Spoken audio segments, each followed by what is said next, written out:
नमस्कार मित्रों, मैं हूं दीक्षा अजयकर और आप देख रहे हैं स्मृति मनोवृत्ति चैनल। चलिए तो प्रारंभ करते हैं आज एक next topic, concept of child centre and progressive education. मतलब बाल केंद्रित और प्रगतिशील शिक्षा की क्या अवधारणा है, बाल केंद्रित और प्रगतिशील शिक्षा की क्यों आवश्यकता पड़ी, इन सब चीजों की आज हम लोग बात करेंगे। तो सबसे पहले बात करते हैं चाइल्ड सेंटर्ड एजुकेशन, बाल केंद्रित शिक्षा की। तो बाल केंद्रित शिक्षा होता क्या है? बाल केंद्रित शिक्षा क्या है? जिसमें सेंटर में, केंद्र में बालक हो। तो केंद्र में बालक हो से क्या तात्पर्य है कि जहां पे बालक की रुचियों, बालक की योग्यताओं और बालक की क्षमताएं जो हैं उनके अनुसार हम लोग अपना करिकुलम डिसाइड करें और उसके अनुसार ही बालक को आगे जो भी नॉलेज है वो प्रोवाइड कराई जाए, उसके पूर्व ज्ञान को जाना जाए, कहाँ तक वो जानता है, उसकी जो भी रुचियां, अभिरुचियां, योग्यताएं, क्षमताएं हैं उनको जाना जाए और उनके अनुसार ही उसको जो भी क्रिया आधारित का वर्क है, जो भी उसका पाठ्यक्रम है, चाहे करिकुलम है, को करिकुलर एक्टिविटीज हैं, एक्स्ट्रा करिकुलर एक्टिविटीज हैं, वो सब उसको उसकी इच्छाओं के अनुसार, उसकी रुचियों के अनुसार और उसकी जो भी क्षमताएं हैं उनके अनुसार उनको की जानकारी करते हुए और उनके अनुसार उसके ज्ञान को आगे बढ़ाया जाए। इस प्रकार की शिक्षा को कहते हैं चाइल्ड सेंटर्ड एजुकेशन। अब बात करते हैं कि चाइल्ड सेंटर्ड एजुकेशन की आवश्यकता क्यों पड़ी। तो इससे पहले हमारे यहाँ जो ट्रेडिशनल एजुकेशन सिस्टम था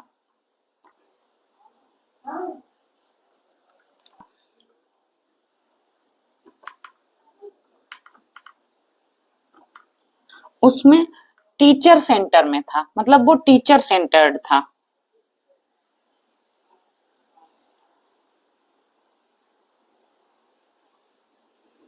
टीचर सेंटर्ड से क्या मतलब है? इस एजुकेशन सिस्टम में माना गया था कि जो चाइल्ड है, जो बालक है, वो एक एम्प्टी वेसल या एक खाली पात्र की समान है, खाली बर्तन या एम्प्टी वेसल, जिसे कि जो शिक्षक है, जिसमें कि ज्ञान भरा हुआ है, मतलब उसे ज्ञान से भरा हुआ बर्तन के समान माना गया है, वो अपनी आवश्यकता अनुसार अपने अंदर का जो ज्ञान है वो बालकों में डालता है, उनको प्रोवाइड कराता है।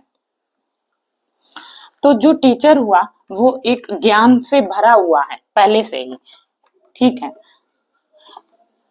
और जो स्टूडेंट है, जो लर्नर है, बालक या छात्र कुछ भी मान लो, उसको इन्होंने एक एम्प्टी वेसल, खाली बर्तन के समान मान लिया और माना कि जो शिक्षक है वो अपने ज्ञान से बालकों में ज्ञान भरता है। उन्होंने बालक को चाइल्ड एज ए टेबुला रासा या बालक को एक खाली बर्तन के समान माना है। ये बात किसने बोली है? ये बात बोली है हमारे जॉन लॉक साहब ने। जॉन लॉक साहब ने क्या बोला है?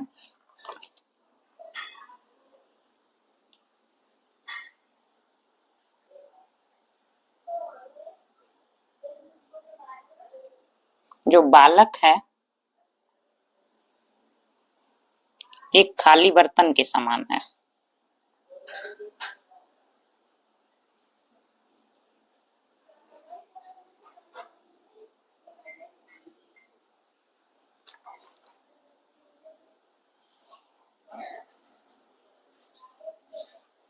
ये बात बोली है जॉन लॉक साहब ने।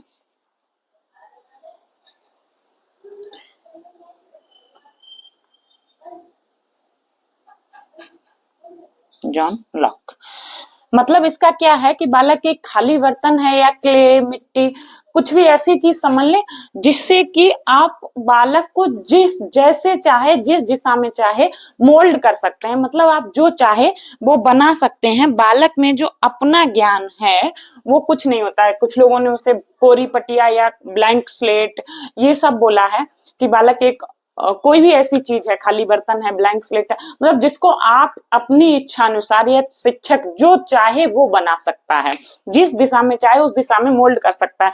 जैसे हमारे वाटसन साहब ने कहा है कि आप मुझे 1 दर्जन बच्चे दीजिए, उन्हें मैं जो चाहो, मतलब इंजीनियर, वैज्ञानिक या चोर या फिर डॉक्टर, कुछ भी जो आप चाहो वो बना सकता हूँ। उनको उस तरह की उनकी कंडीशनिंग कर देंगे, उस तरह को इनको एनवायरनमेंट प्रोवाइड कराएंगे कि जिससे हम जो चाहे वो उनको बना देंगे। मतलब इन लोगों का ये मानना है कि जो हमारी हेरिडिटी है, जो वंशानुक्रम है, वो बिल्कुल भी मैटर नहीं करता, सिर्फ इन्वायरमेंट ही मैटर करता है। और जिस तरह का जो हम बालक को बनाना चाहेंगे उस तरह की उसको कंडीशनिंग कर देंगे, उस तरह का उसको एनवायरनमेंट प्रोवाइड किया जाएगा कि उसको जो चाहे वो हम बना सकते हैं। बात करते हैं कि हम लोगों को टीचर सेंटर से चाइल्ड सेंटर्ड एजुकेशन सिस्टम की तरफ शिफ्ट क्यों करना पड़ा।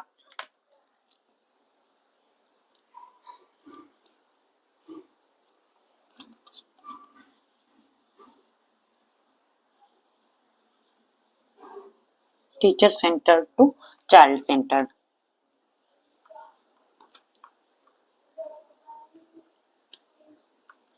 तो जो टीचर सेंटर्ड एजुकेशन सिस्टम था, इसमें क्या माना गया कि बालक जो है एक वो एम्प्टी वेसल की तरह है।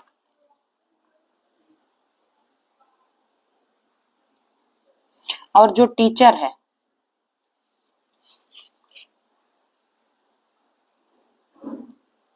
जो पहले से ज्ञान से भरा हुआ है।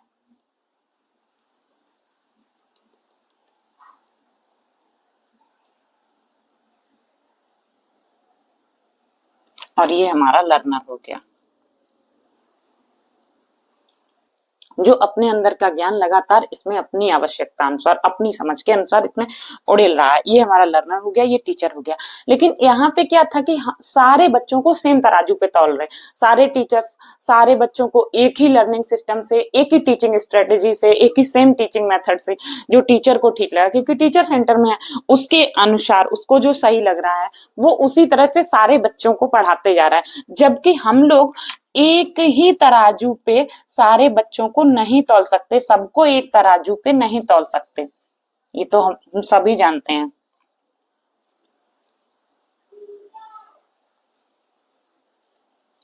फ्रॉवेल साहब हैं, उन्होंने ये माना कि बालक जो हैं वो पौधों की तरह होते हैं। तो जो न्यू एजुकेशन सिस्टम है उसमें यही कहा गया है, जो बालक है उसको हमें एक पौधे के जैसा एनवायरनमेंट देना चाहिए। अच्छा खाद, बीज, पानी और मृदा सब उसकी आवश्यकता अनुसार देना चाहिए।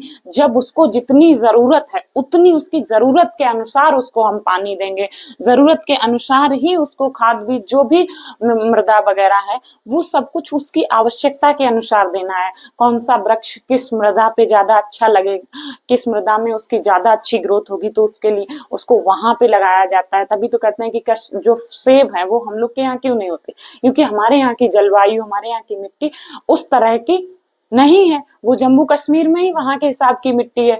मान लो हम लोग के यहाँ आलू ही ज्यादा हो रहा है क्योंकि हमारे यहाँ की मिट्टी उस चीज के लिए ज्यादा अच्छी है। तो जहाँ की मृदा जैसी, ऐसे ही जो बच्चे हैं वो भी उसी तरह के हैं कि उनकी जो आवश्यकताएं हैं वो किस तरह की चीजों में ज्यादा ग्रोथ कर सकते हैं, उनकी कौन सी एबिलिटीज हैं। जब हम उनकी एबिलिटीज को जानेंगे, उनकी रुचियों को जानेंगे, उनकी क्षमताओं को जानेंगे, तभी तो हमको पता चलेगा कि उनको कौन सी चीज की ज्यादा जरूरत है, किस तरह की नरिशमेंट की ज्यादा जरूरत है, किस तरह से हम उनको फ्लरिश करें ताकि उनको ग्रोथ होने में, ताकि उनको ग्रो करने में ज्यादा आसानी हो और वो अच्छे से ग्रोथ कर सकें उस फील्ड में। तो उनके लिए भी वो चीजें जानना उतना ही जरूरी है। तो इसलिए जो न्यू एजुकेशन सिस्टम है या जो चाइल्ड सेंटर्ड एजुकेशन है हमारी, उसमें बालक को एक पेड़ के समान माना गया है और कहा गया है कि बालक में अपनी पहले से एक कैपेसिटी होती है, सीखने की क्षमता उनमें पहले से होती है। बालक कोई इम्प्टी वेसल नहीं है, कोई कोरी पटिया नहीं है, उसमें पहले से क्षमताएं हैं, पहले से रुचियां। बस हम लोगों को उसको एनवायरनमेंट प्रोवाइड कराने की जरूरत है, उनकी आवश्यकताओं के अनुसार, उनकी जो भी आवश्यकताएं हैं उसके अनुसार उनको खाद, पानी, नरिशमेंट देने की जरूरत है ताकि वो अपने अनुसार फ्लरिश कर सकें, ग्रोथ कर सकें। तो उनकी जो क्षमताएं हैं उनको ग्रो करने के लिए हमको एक अच्छा माहौल देना है, अच्छा एनवायरनमेंट देना है ताकि उनकी ग्रोथ में कोई कमी ना आए। इसलिए जो ये एजुकेशन सिस्टम है इसमें टीचर को सिर्फ एक फैसिलिटेटर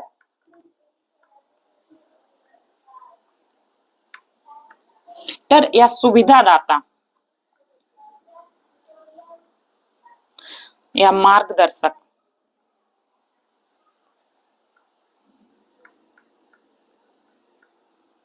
के रूप में माना गया है कि बालक एक मार्गदर्शक है, एक सुविधादाता या फिर एक फैसिलिटेटर है जो बालकों को फैसिलिटेट करेगा, उनको सुविधाएं प्रोवाइड कराएगा, जिस तरह की उनकी आवश्यकताएं हैं, जो उनकी जरूरतें हैं, उनको पूरा करेगा। बस वही उसका काम है।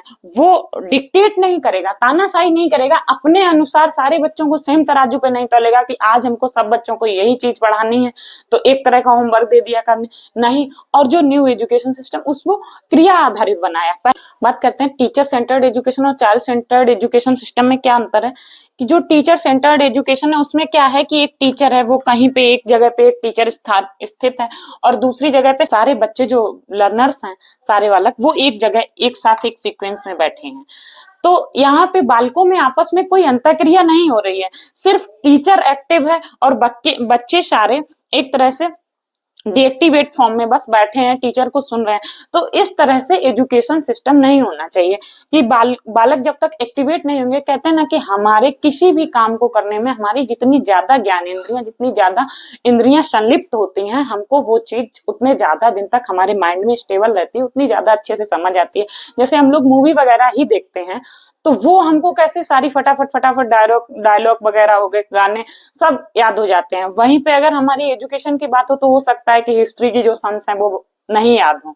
क्यों नहीं याद होता? क्योंकि उसको देखते वक्त हम देख रहे होते हैं तो हमारी आंखें भी एक्टिवेट होती हैं, हम सुन भी रहे हैं, हमारे कान भी एक्टिवेट हैं, उसमें पूरा दिल लगा के काम कर रहे हैं। और जब हम पढ़ रहे हैं तो सिर्फ टीचर को देख रहे हैं और सुन रहे हैं, सिर्फ एक ही ज्ञानेंद्रिय एक्टिवेट है, कान। तो फिर वो चीजें उतने देर तक नहीं समझ आती। वहीं जब चाइल्ड सेंटर्ड एजुकेशन सिस्टम की बात करते हैं तो इसमें क्या है, जो बच्चे हैं वो अपने अपने अलग अलग ग्रुप में, आप देख रहे हैं किसी एक ग्रुप में 4 बच्चे हैं, कहीं 5 बच्चे हैं, कहीं 3 बच्चों का एक ग्रुप है, और ये आपस में एक्टिविटी कर रहे हैं, एक दूसरे से सीख रहे हैं, सिखा रहे हैं। क्योंकि जो ज्ञान है, जो शिक्षा परंपरा है, तो वो किसी में भी भरा हुआ नहीं है। ऐसा नहीं है कि जो शिक्षक है वो पूरी तरह से ज्ञान से भरा हुआ है, कंप्लीट ज्ञान उसको है, और जो बालक है वो पूरी तरह से खाली नहीं। ज्ञान है, जो टीचिंग है, वो सीखने सिखाने की ही प्रक्रिया है। ना शिक्षक पूरी तरह से समस्त संसार का ज्ञान अपने में समेटे हुए, ना बालक बिल्कुल खाली है। थोड़ा बहुत ज्ञान उनमें भी है, शिक्षकों में मान लो थोड़ा ज्यादा है, उनमें बहुत ज्ञान है, लेकिन थोड़ा बहुत बालकों में है। दोनों ही एक दूसरे से सीख और सिखा दोनों काम कर रहे होते हैं। तो सीखने सिखाने की प्रक्रिया ही ज्ञान की प्रक्रिया है। तो यहाँ पे जब बालक एक दूसरे से भी सीख रहे हैं, सिखा रहे हैं, और टीचर एक फैसिलिटेटर की तरह बीच में कहीं पे भी है, जहां बच्चों को नीड है, जहां जरूरत टीचर को लग रही है, यहाँ इनको सपोर्ट की जरूरत है, नहीं हो पा रहा, तो टीचर वहां जाके हेल्प कर रहा है। तो ऐसे क्या है, बालक भी एक्टिवेट है और टीचर भी एक्टिवेट है। यहाँ पे क्या है, सिर्फ टीचर एक्टिवेट है, बालक पता चला पीछे तब तक सुस्ती में बोर हो गया, सो जा रहा है, तो वो वहां से मार्कर फेंक के मार रहा है या चॉक फेंक के मार रहा है। तो फिर ऐसी प्रक्रियाएं चल रही हैं। जबकि जो हमारा न्यू एजुकेशन सिस्टम एनसीएफ 2005 जो है, नेशनल कैरिकुलम फ्रेमवर्क या राष्ट्रीय पाठचर्या रूपरेखा 2005, उसमें भी चाइल्ड सेंटर्ड एजुकेशन की बात की गई है। और जो भी हमारे चाइल्ड सेंटर्ड एजुकेशन की बात की गई है, यहाँ पे भी टीचर को एक सुविधादाता या फैसिलिटेटर की रूप में देखा गया है।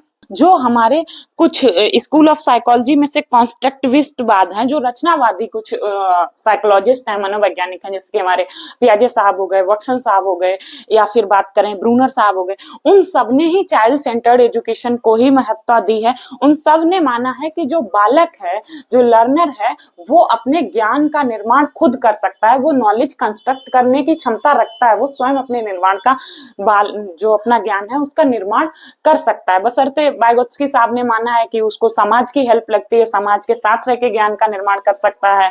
पियाजे ने माना है कि वो स्वयं अपने ज्ञान का निर्माण कर सकता है। लेकिन सबने ही यही माना है कि बालक में कम से कम एबिलिटी है अपना ज्ञान कंस्ट्रक्ट करने की। ऐसा नहीं है कि वो कोई खाली बर्तन है या क्ले है या पॉट है जिसको हम लोग अपने अनुसार किसी भी बर्तन या किसी भी साइज में, जिस भी आकार में मोल्ड करना चाहे कर सकते हैं। ऐसा कुछ भी नहीं है, उसमें सारी क्षमताएं हैं, और उनके अनुसार अगर हम लोग उनको नरिशमेंट देंगे, उनकी सॉइल हो गई और उनमें जो भी चीजें उनको लगती हैं फ्लरिश करने के लिए, खाद पानी से मतलब जो वृक्ष है उसमें खाद पानी से ही है। क्योंकि मान लो अगर हमारा वृक्ष भी है, अब उसको हम ऐसा तो नहीं करते कि 50 लीटर पानी एक साथ एक दिन में दे दिया तो बस अब हम उसको जिस दिन चाहे उस दिन 50 लीटर पानी दिया और खींच के बड़ा कर देंगे, जितना चाहे उतना बड़ा वो एक दिन में हो जाएगा। नहीं, उसमें जो क्षमताएं हैं, जो उसमें ग्रोथ रेट है, वो उसी रेट से बढ़ेगा, और एक दिन में उसे जितने पानी की आवश्यकता है, जितनी खाद की, जैसी मृदा की आवश्यकता, हम उसको उतना ही देंगे, तभी वो धीरे धीरे करके बढ़ेगा। ऐसे ही बालक हैं उनको भी प्रतिदिन के हिसाब से उनकी कितनी क्षमता है, उनकी क्या योग्यता है, उस हिसाब से उनको खाद पानी से तात्पर्य उनको जिस तरह के नरिशमेंट की आवश्यकता है, चाहे वो उनके एजुकेशनल सपोर्ट की हो या फिर उनके जो सामाजिक वातावरण का सपोर्ट है, चाहे उनका खान पान जो भी है, हर चीज ही उनकी ग्रोथ में महत्व करती है। क्योंकि जब हम लोग सर्वांगीण विकास या होलिस्टिक डेवलपमेंट की बात करते हैं तो बालक का जो चहुमुखी विकास है, शारीरिक, मानसिक, संवेगात्मक, नैतिक, सामाजिक, हर प्रकार का ही विकास उसमें शामिल है। जब तक पूरा विकास, संपूर्ण विकास नहीं होता तब तक वो होलिस्टिक डेवलपमेंट के अंतर्गत नहीं आता। तो उसमें हर तरह के नरिशमेंट की जरूरत होती, तभी बच्चा अच्छे से फ्लरिश कर सकता है, अच्छे से ग्रोथ कर सकता है। उसके लिए हमको चाइल्ड सेंटर्ड एजुकेशन की आवश्यकता पड़ी। इसी एजुकेशन सिस्टम को जब हम लोग इससे शिफ्ट किए, इसी को प्रोग्रेसिव एजुकेशन या प्रगतिशील शिक्षा कहते हैं,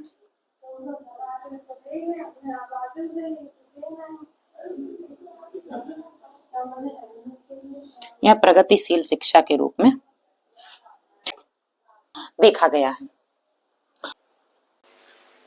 आइए बात करते हैं बाल केंद्रित शिक्षा की विशेषताएं, characteristics of child centred education. तो इससे पहले एक बार ये देख लेते हैं कि बालक स्वभाव से, कहते हैं जो बच्चे होते हैं वो स्वभाव से ही जिज्ञासु और रचनात्मक प्रवृत्ति के होते हैं, जिनमें सीखने की जो क्षमता है वो जन्मजात होती है। Children are curious, creative and have an innate ability towards learning। कहा जाता है कि जो बालक हैं उनमें स्वभाव से जिज्ञासु प्रवृत्ति के होते हैं, उनमें रचनात्मकता की प्रवृत्ति और जो सीखने की क्षमता है वो सारे गुण जन्मजात होते हैं। मतलब बच्चे सीखने की जो क्षमताएं होते हैं, जो एबिलिटी होती है वो लेके पैदा होते हैं, जन्म से ही उनमें ये सब क्षमताएं होती हैं। जो बालक हैं वो किसी भी प्रकार का कोई खाली पात्र नहीं होते हैं, कोई क्ले नहीं है जिन्हें आप जैसा चाहे मोल्ड कर सकते हैं।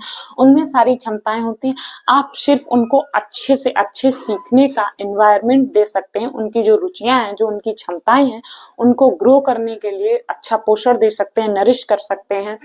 अच्छी विशेषताएं, जो अच्छी क्वालिटीज हैं, अच्छा एनवायरनमेंट है, और जो भी बेहतर टीचिंग लर्निंग मटेरियल वगैरह है, सोशल एक्टिविटीज जो है, मतलब जो बेहतर से बेहतर पोषण के अंतर्गत जो भी चीजें हैं, जो भी अच्छा एनवायरनमेंट, पोषण जो कुछ हो गया, चाहे वो एजुकेशनल बैकग्राउंड हो, सोशल बैकग्राउंड हो, सामाजिक विकास के लिए, क्योंकि हम लोग बात करते हैं बालक के होलिस्टिक डेवलपमेंट या सर्वांगीण विकास की। तो सर्वांगीण विकास के अंतर्गत सारे प्रकार के विकास ही आते हैं, चाहे वो हमारा शारीरिक विकास हो, मानसिक विकास हो, संवेगात्मक विकास हो, physical development, social development, psychological development, cognitive development, तो मोरल डेवलपमेंट, सोशल डेवलपमेंट, सारे प्रकार का जो कंबाइंड समस्त रूप से, सामूहिक रूप से जो बालक का विकास होता है उसी को होलिस्टिक डेवलपमेंट कहते हैं। किसी भी क्षेत्र में अगर वो पिछड़ा हुआ रह जा रहा है तो फिर वो होलिस्टिक डेवलपमेंट के अंतर्गत नहीं आता है। तो बालक का सामूहिक विकास के लिए, उसके लिए सारे प्रकार के नरिशमेंट की, एनवायरनमेंट की, हर प्रकार के पोषण की बेहतर आवश्यकता है। पोषण में चाहे उसका खान पान हो, उसका शारीरिक विकास के लिए खान पान, उसके सारे न्यूट्रिशंस कौन सा कब कितना होना चाहिए इसकी जरूरत है। उसका जो सामूहिक विकास है, जो सामाजिक विकास है, उसके लिए सोशल डेवलपमेंट के अंतर्गत आने वाला जो सामूहिक अंतरक्रियाएं हैं, उन सब की आवश्यकता। तो होता ना कि बालक के होलिस्टिक डेवलपमेंट के लिए हमको सब प्रकार के विकास की आवश्यकता है, तो सारी ही चीजें उसके लिए आवश्यक हैं। कहीं ना कहीं कहते हैं कि जो बालक है करके सीखने का सिद्धांत जो है learning by doing, John Dewey ने दिया, जो एक प्रैग्मैटिस्ट थे, प्रयोजनवादी थे। लर्निंग बाय डूइंग की थ्योरी इन्होंने दी थी, जॉन डीवी। तो जॉन डीवी साहब ने जो लर्निंग बाय डूइंग की थ्योरी दी थी, इसके पीछे का उनका थॉट क्या था, विचार क्या था, तो वो था हैंड्स ऑन प्रैक्टिस।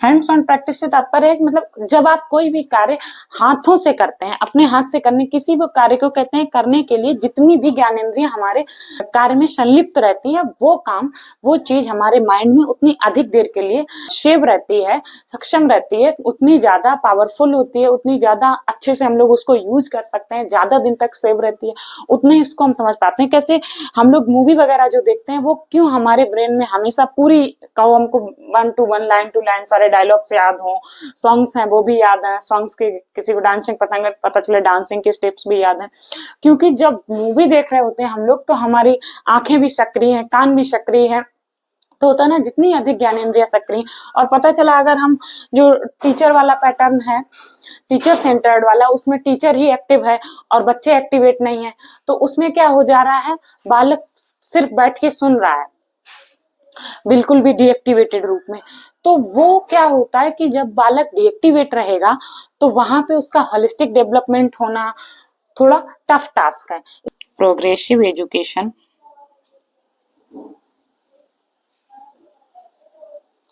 इसका जनक भी जॉन डीवी साहब जो हैं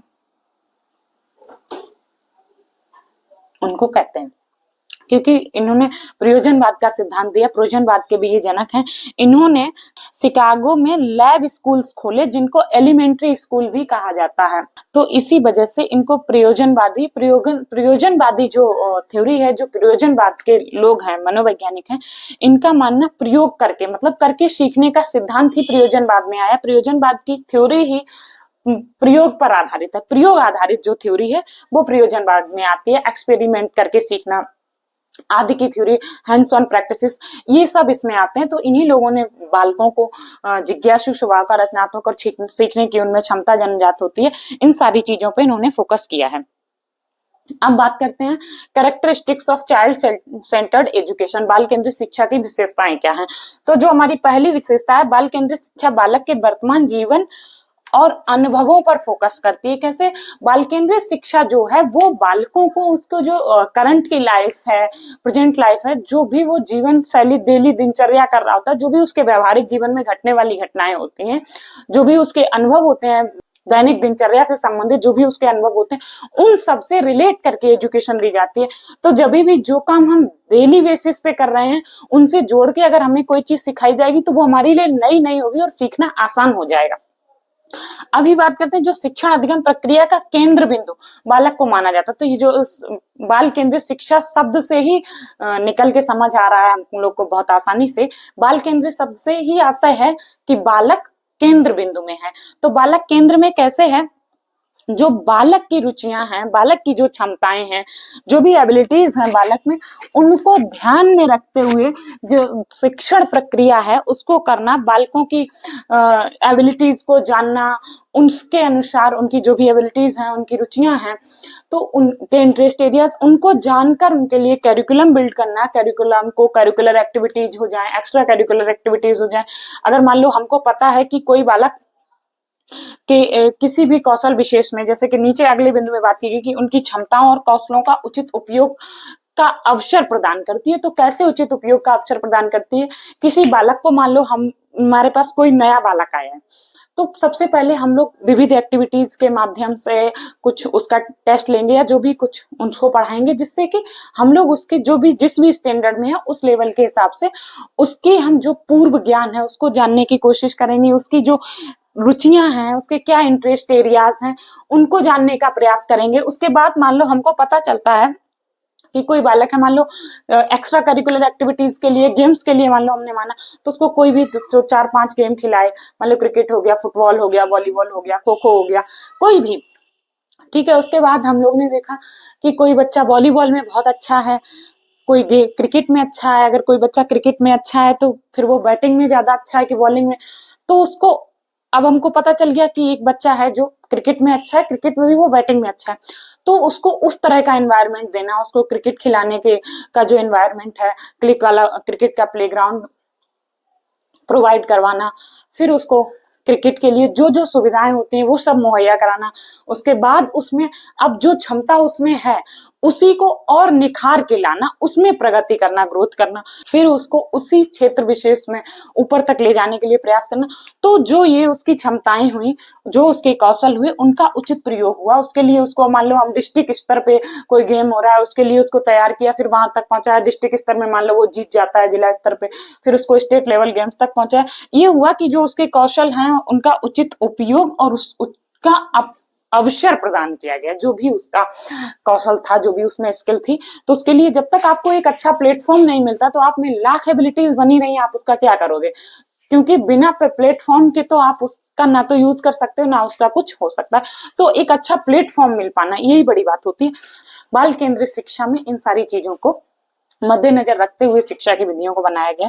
फिर बालकों की रुचियों का सम्मान करना और बढ़ावा देना।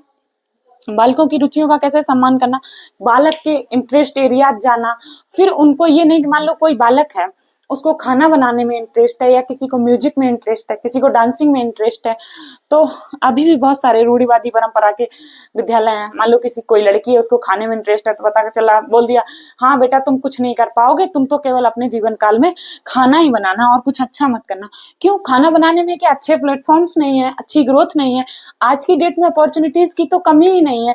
कितने सारे टीवी चैनल्स हम लोग देखते हैं, जैसे एक लाफ्टर शेफ हो गया, आजकल कलर्स चैनल पे आ रहा है, यहाँ पे आप खाना बनाने ही तो वो दिखाते हैं, खाना बना के ही लोग पैसा कमा रहे हैं। नेक्स्ट पॉइंट है, बालकों की एक व्यक्तिगत पहचान होती है, विभेदित शिक्षा अपनाई जाती है। कैसे व्यक्तिगत पहचान होती है? प्रत्येक बालक, जैसा मैंने आपको पहले बताया, प्रत्येक बालक में अपनी अलग अलग रुचियां होती हैं। सभी बालकों में व्यक्तिगत भिन्नताएं पाई जाती है, चाहे वो ट्विंस ही क्यों ना हो, उनमें भी अलग अलग क्षमताएं होती हैं, उनमें भी अपनी व्यक्तिगत भिन्नताएं होती हैं। हो सकता है कि एक ही पॉइंट पे दो लोगों की सहमति ना हो, उनकी सबकी अपनी अपनी योग्यताएं होती हैं, अपनी अपनी क्षमताएं होती हैं, अपनी अपनी रुचियां होती हैं। तो इस हिसाब से बालकों की क्षमताओं और रुचियों के हिसाब से, उनके इंटरेस्ट एरिया के हिसाब से, उनकी क्या एबिलिटीज हैं, उस हिसाब से हमको उनको एनवायरमेंट प्रोवाइड करवाना है, जिसमें बेस्ट उनकी एजुकेशन हो सके, अच्छे से अच्छी उनको नॉलेज प्रोवाइड हो सके। तो विभेदित शिक्षा वही बात हुई कि व्यक्ति की, प्रत्येक बालक की उसकी अपनी क्षमता के अनुसार, मान लो एक क्लास में 10 बालक हैं, हो सकता है 10 की अलग अलग 10 रुचियां हो, 10 चीजों में रुचियां हो, 10 अलग अलग क्षमताएं हो, 10 प्रकार की। तो उनकी क्षमताओं को के हिसाब से उनको माहौल प्रोवाइड करना, उनको उस तरह का एनवायरनमेंट प्रोवाइड करना, उस तरह का टीचिंग मटेरियल, टीचिंग लर्निंग जो स्ट्रेटेजीज हैं, टीचिंग स्ट्रेटेजीज, उस तरह की क्षमताओं को, उस तरह की जो को करिकुलर एक्टिविटीज हैं, उनकी क्षमताओं के साथ उनका प्रयोग करना चाहिए। तो हो गई ना शिक्षा में विभेदित शिक्षा की जो नीति है वो अपनानी पड़ेगी ना, जिसकी बात हमारे एनसीएफ 2005 में भी करी गई है। इंडिविजुअल डिफरेंसेस की बात, तो इंडिविजुअल डिफरेंसेस के लिए हम लोगों को जो उनकी क्वालिटीज हैं, तो उसमें भी इंडिविजुअलिटी अपनानी पड़ेगी। यही है कि बालकों में, प्रत्येक बालक में अपनी व्यक्तिगत पहचान कैसे, क्योंकि उसमें इंडिविजुअल डिफरेंसेस होती हैं, अपनी इंडिविजुअल एबिलिटीज होती हैं। तो ये यहाँ पे तो हो गई characteristics of child centred education. बात करते हैं क्वालिटीज ऑफ प्रोग्रेसिव एजुकेशन या प्रगतिशील शिक्षा की गुण या विशेषताओं की।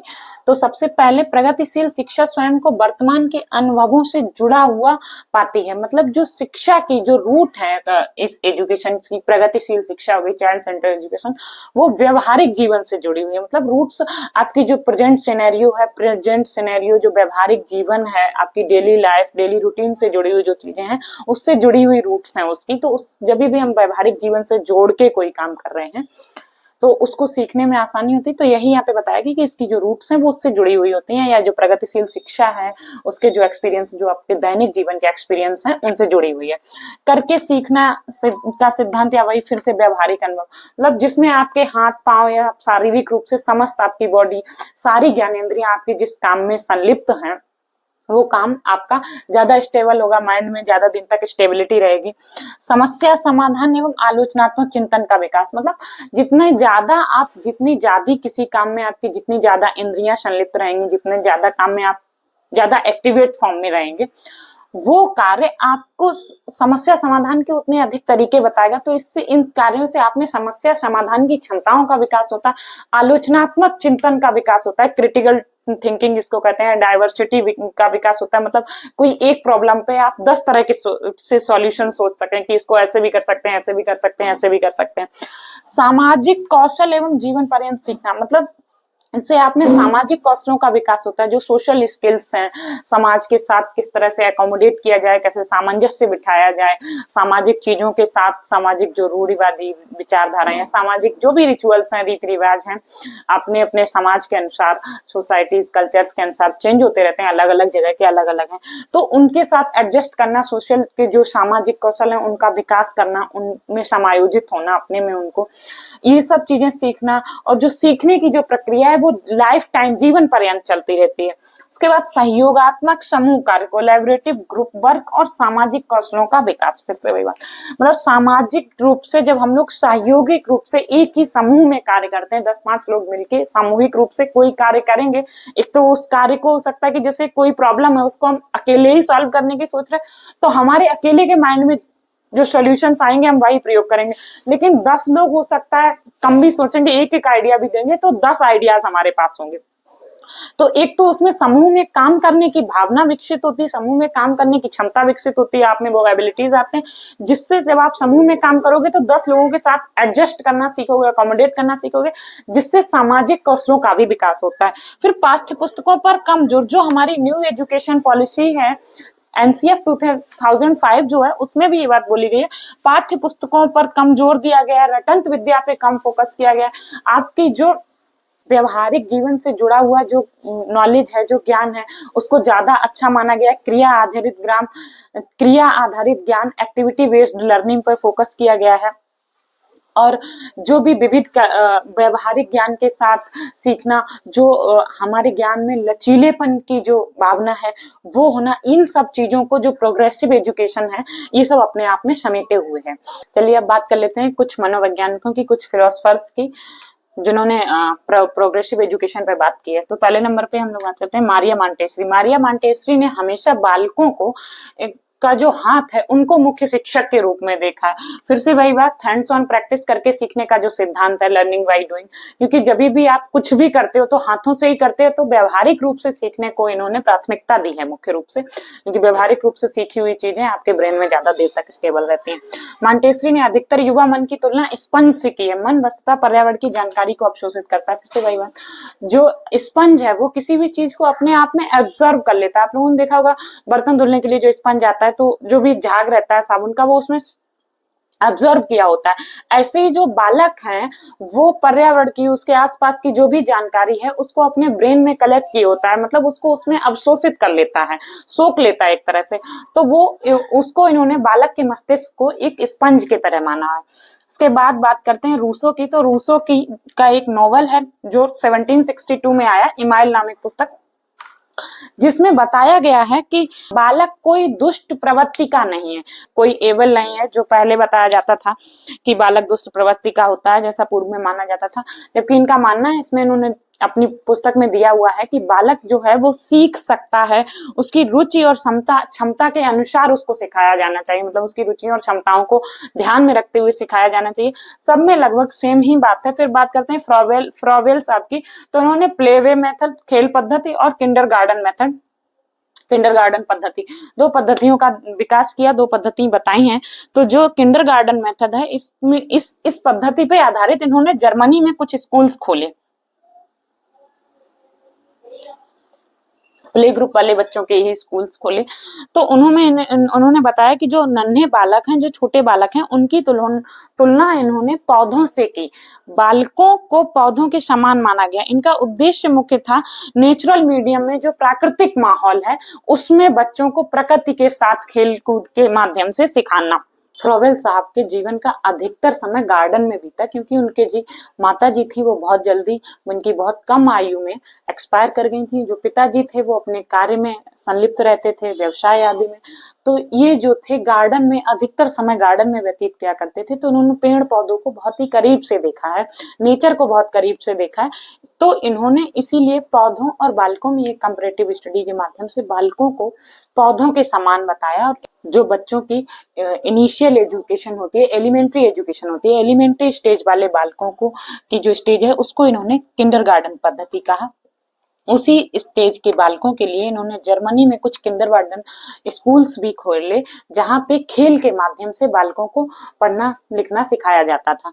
तो ये तो रहा आज का हमारा concept of child centre and progressive education, प्रगतिशील शिक्षा और बाल केंद्रित शिक्षा। तो इसी के साथ ये चैप्टर यहाँ पे समाप्त होता है। आज की ये क्लास यहीं समाप्त करते हैं। मिलते हैं नेक्स्ट वीडियो में नेक्स्ट टॉपिक के साथ। तब तक के लिए देखते रहिए हमारे चैनल स्मृति मनोवृत्ति, जुड़े रहिए हमारे साथ, और हमारे साथ जुड़े रहने के लिए हमारे चैनल को सब्सक्राइब कर लीजिए, वीडियो को लाइक कर दीजिए, और आप लोग खुश रहिए, मस्त रहिए, स्वस्थ रहिए, हंसते मुस्कुराते रहिए, और देखते रहिए स्मृति मनोवृत्ति चैनल। गुड नाइट, शुभ रात्रि, धन्यवाद।